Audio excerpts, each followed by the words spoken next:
biyaya at grasya muli.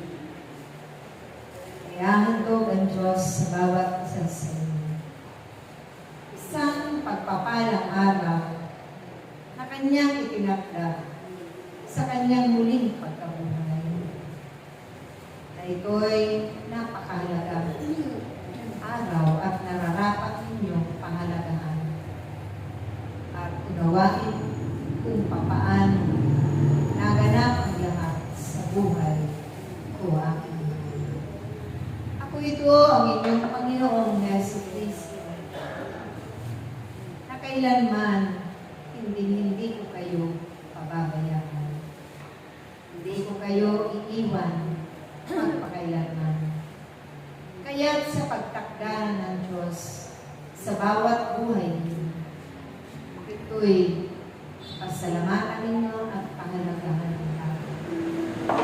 Pagkaingatan ninyo ang mga kaloob sa inyo at ipinagkatiwalang mga kapangyarihan at laging gamitin sa kabutihan. Tulad ng aking ginanap, mahirap man bilang tao.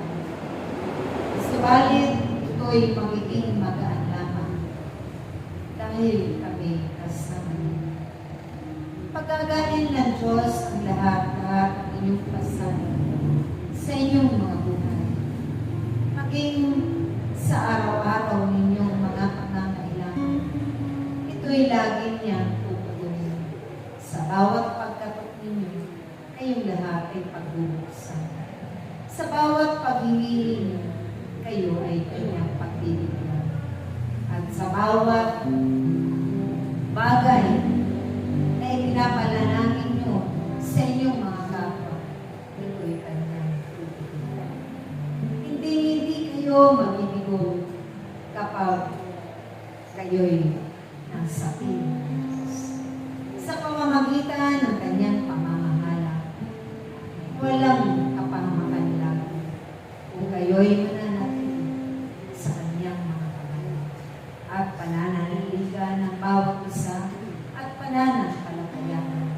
Dahil sabi nga sa banal na aklat, ang sumampalataya sa bugtong na anak ko, kailanman ay hindi na huling mauuhaw ko.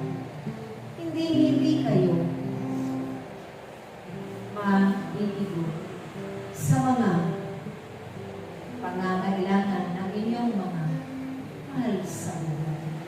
Ganon din ang kanilang mga anak buhay. Ito'y pagpapalain at bibiyayaan ng Diyos ng mas higit pa na sasapat na inyong mga pangangailangan. Kaya't aking mga anak, panghawakan niyo lagi sa araw-araw ninyong mga buhay ang kanyang pangako.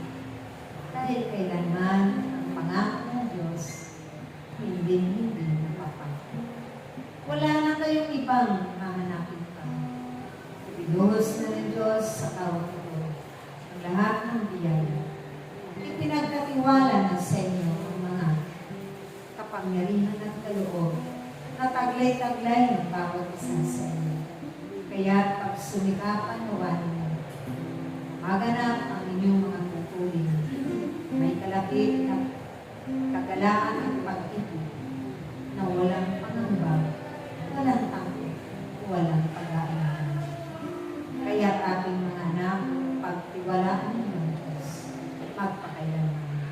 Hanggang sa muli natin pag-ibigan. Ito ang aking tinuturing sa inyo sa araw ng halaga, sa aking muling pagkabuhay na ginugol